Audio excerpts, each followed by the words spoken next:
Again, good morning, grade 5. So for our day 2, title of our activity is multiplication of fraction.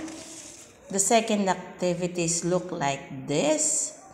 So there are fractions that we have to multiply.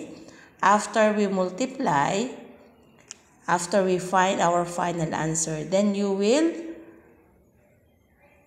choose among the given. For example, letter N, our answer is 2/9. Where is 2/9? Here, you will place letter N. After you finish all the 7 questions, you will get our password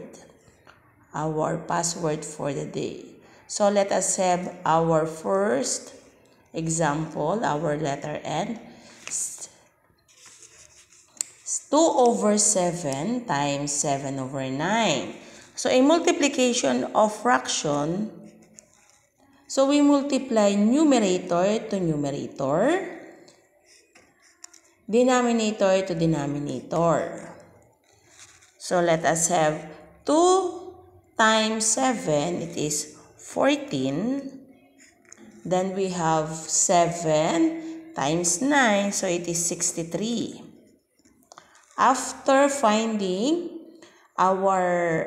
multiplying our numerator and denominator, so we will think a number that both 14 and 63 are divisible. So let us first try our 7. So we have to divide both 7/7. So 14 divided 7 is 2. 63 divided 7 is 9. So 2/9 is our final answer.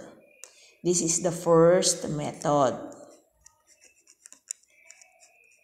The second method is this. Let us rewrite the question. 2/7 times 7/9. So before multiplying numerator to numerator, denominator to denominator, let us first observe the numerator and the denominator. Is there a number that both are divisible? So it is 7. So 7 divided 7 become 1. Again, 7 is our number. 7 divided 7 is 1. So is there any number that we can use for our 2 and 9? If none, so we will proceed with that. So, remaining numbers, 2 times 1 is 2 and 1 times 9 is 9. So, we have the same final answer for the first method and the second method. Any of the two methods can be applied in answering activity number 2. Again, that is our example. So, 2/9. Let us see the 2/9 in our activity. So 2/9 is in this part.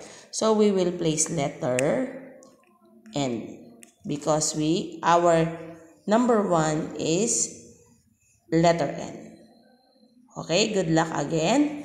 Complete for you to be able to get the password of the day. Thank you.